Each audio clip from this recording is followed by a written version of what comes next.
Hello everyone, this is Miss Chelsea and today we'll be learning about percent composition. We will be looking at the show what you know questions. Before we get started, I'd like to point out that I will be using whole numbers for all of my calculations. However, you can do these same calculations with decimals and will be asked to on a later date. For example 1, we want to know what percent of lithium is in lithium chloride. There is 1 atom of lithium and 1 atom of chlorine in lithium chloride. Lithium has an atomic mass of 7, so the total mass of lithium is 7, and chlorine has an atomic mass of 35, for a total mass of chlorine of 35. Then we add these together. 7 plus 35 is 42, which means that lithium chloride has a molar mass of 42 grams per mole. To find percent composition, we take the mass of the element we are looking for and divide by the molar mass of the compound, then multiply it by 100. Since we are looking for lithium in lithium chloride, we're going to take 7 divided by 42 and multiply it by 100. This rounds to 17%.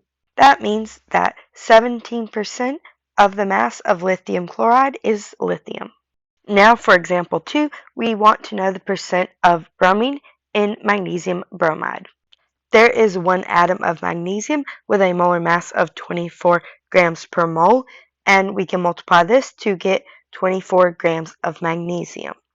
Next, we have 2 atoms of bromine with a molar mass of 80, which we can multiply to get a molar mass of 160.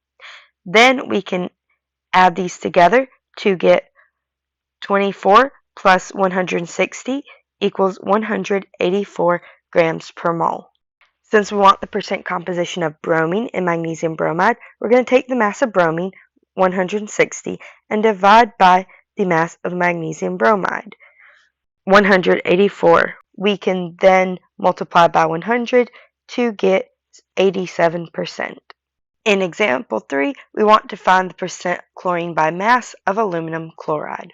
We start with 1 atom of aluminum, which has an atomic mass of 27, for a total mass of 27. We have 3 atoms of chlorine, which has an atomic mass of 35. Multiply these two numbers together, and you get a total of 105. 27 plus 105 gives us 132 grams per mole for our molar mass. We can then divide 105 divided by 132 and multiply by 100 to get our percent composition. 80% of the mass of aluminum chloride is from chlorine.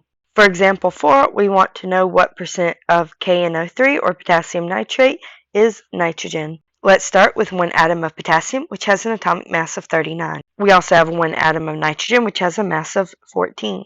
Finally, we have 3 atoms of oxygen, which has a mass of 16, which means our total mass of oxygen is 48. We can then add 39 plus 14 plus 48 for a total of 103 grams per mole as our molar mass. We then take our nitrogen, 14, and divide by our molar mass, 103. Multiply by 100, and we are left with 14%. Next, we want to know the percent oxygen by mass of copper 2 sulfate. Start off with 1 atom of copper, which has an atomic mass of 64. Sulfur has an atomic mass of 32, and there's 1 of them. There are 4 oxygens, each with a mass of 16, for a total mass of 64.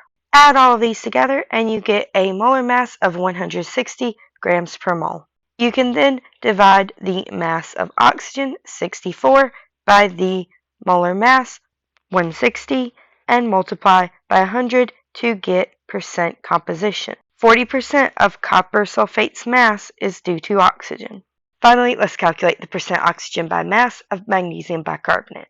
Magnesium has an atomic mass of 24, and there's only 1 of them for a total of 24. Hydrogen has an atomic mass of 1, and there's 2 of them for a total of 2. Carbon has an atomic mass of 12, and there are 2 of them for a total of 24.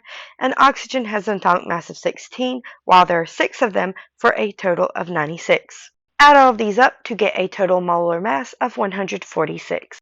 Finally, we're going to calculate percent composition by mass. So let's take our mass of oxygen, which is 96, divide by our molar mass, which is 146, and multiply 100 to get 66%. So 66% of the mass of magnesium bicarbonate is from oxygen.